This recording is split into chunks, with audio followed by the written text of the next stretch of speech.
మంగళగిరి నియోజకవర్గం పక్కదే. సో మరి ఆర్‌కే మీ కాంగ్రెస్‌లోకి వచ్చి మళ్ళీ తిరిగి మళ్ళీ వైసీపీలో చేరడం. అక్కడ ఆర్కే వేసుకోమను, జగన్మోహన్ సాక్షాత్ జగన్మోహన్ రెడ్డిని వేసుకోమను, విజయసాయి రెడ్డి అక్కడ ఇన్ఛార్జ్ తీసుకొని చేస్తున్నాడుగా. మరి అక్కడ లోకేష్ కి 30 నుంచి 35 మధ్యలో మెజార్టీతో గెలుస్తాడు లోకేష్. ఎవరైనా పందెం కాసే వాళ్ళు ఉంటే రమ్మను కాస్త 30 నుంచి 35 మధ్యలో గెలుస్తాడు. వాళ్ళు ఎవరైనా వేసుకోమను, వాళ్ళ రోజులు మనకు అనవసరం కదా. గెలిచే క్యాండిడేట్ చెబుతున్నాం మేము. ఏంటి ఆర్‌కే పరిస్థితి ఏంటి అసలు? అటు నుంచి ఇటు, ఇటు నుంచి అటు. ఆర్కే మా పార్టీలో గుట్లన్నీ తెలుసుకోవడానికి పోయాడు. ఒక కోవర్ట్ చేస్తున్నాడు జగన్మోహన్ రెడ్డికి. ఒక కోవర్ట్గా ఆర్కే గారు పనిచేశాడు. లేకపోతే మరి ఎందుకు పోయాడు, మళ్ళీ ఎందుకు వచ్చాడు? పోనీ ఒక సంవత్సరం ఉండవా? లేవు. 10 రోజులు ఉండవు. మా శరీరం గారు ఎమ్మడి తిరిగావు, గుట్లన్నీ తీసుకున్నావు. ఆమె కనిపెట్టింది నిన్ను.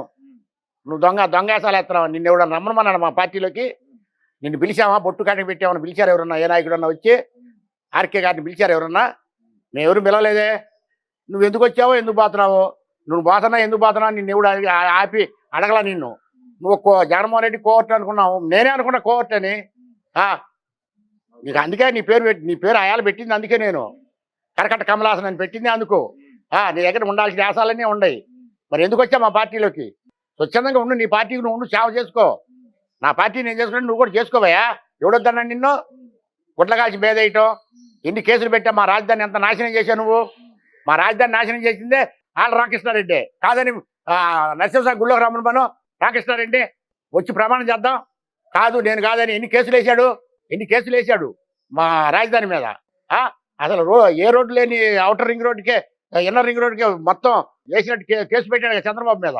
అంటే మా రాజధాని మీద అంత ద్వేషమా? అంత ఇష్టం చెబుతారా మీరు? మీకు చేతనైతే మీరు తాగండి ఇష్టం. మా మీద ఇష్టం చిమ్మమాకండి. గుర్తుపెట్టుకోండి, మీ నాయకులు ఎవరైనా సరే ఉంటే నీతి నిజాయితీగా ఉండండి. అంతేగాని అక్కడ ఇక్కడ మోయటం, ఇక్కడ అక్కడ మోయటం, ఈ చాపల మడతేసే పనులు మాత్రం చేయమాకండి ఏ నాయకుడైనా సరే. ఇది క్లిష్ట పరిస్థితి. ఈ పరిస్థితిలో మీరు ఇక్కడ కోరుకుంటున్నారు అందరూ చంద్రబాబు నాయుడు గారు కావాలని. ప్రజలంతా కోరుకుంటున్నారు. ఆంధ్ర రాష్ట్ర ప్రజలు మొత్తం కోరుకుంటున్నారు. వలగరం మాటలు, ఇష్టం జిమ్మే మాటలు. మరి ఇవాళ మాకు కౌళ్ళే ఇలా. మేము ఏమేస్తాం నీకు ఓట్లు? ఎవరు అడిగేది? సుచరిత గారు వచ్చి అడిగితే ఓట్లు వేస్తాం. మేము అడుగుతాం ఇదే మాట.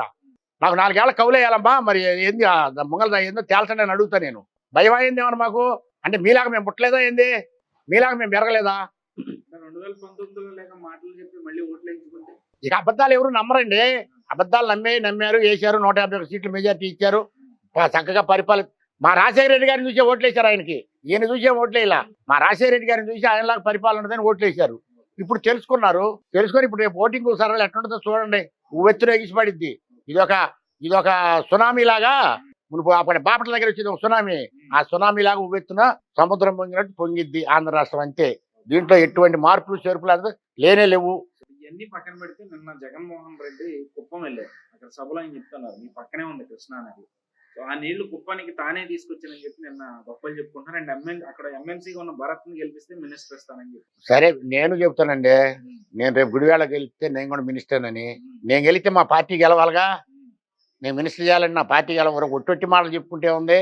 671 కిలోమీటర్లని ఆయనే చెబుతున్నాడుగా. 671 కిలోమీటర్లు 5 సంవత్సరాలు తీసావు నువ్వు కాలవా. అంత మంగళ ఎవరు ఏం చేయలేదా? ఏ నాయకుడు ఏం చేయలేదా? మీ నాన్న ఏం చేయలేదా? చంద్రబాబు ఏం చేయలేదా? ఎన్టీ రామారావు గారు అసలు దాన్ని పునాది వేసింది. అది కూడా మర్చిపోయారు మీరు. మర్చిపోయి అంతా నేనే చేశా, అంతా నా వల్లనే వచ్చింది, అంతా నేను జగన్మోహన్ రెడ్డి గారి వల్ల నేనే చేశా, మీ బిడ్డగా నేను చేశానని చెబుతున్నావు నువ్వు.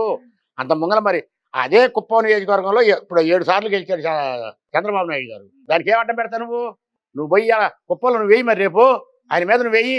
అది దమ్ము ధైర్యం అంటే అది. మీ ఇద్దరు ఒకళ్ళ మీద ఒకళ్ళు వేసుకోండి. ఎవరు గెలుస్తారో ఎవరు ఆడతారో చూద్దాం. అంతేగాని ఒట్టి మాటలు డయాస్ ఎక్కి నేను అది చేశాను, నేను ఇది చేశానంటే ఎట్ట కుదిరిద్ది? మాకు రాజధానిని నాశనం చేసావు. మాకు ఎన్ని 100 కోట్ల లాస్. మాకు ప్రజల డబ్బు, ఎంత డబ్బు నాశనం అయిపోయింది రాజధానిలో.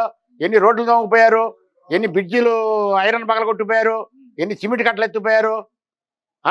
ఇక్కడ 25 ఎకరం అంబేద్కర్కు పెడితే మీరు తీసుకెళ్ళి ఎక్కడో విజయవాడ కార్పొరేషన్లో పెట్టారు.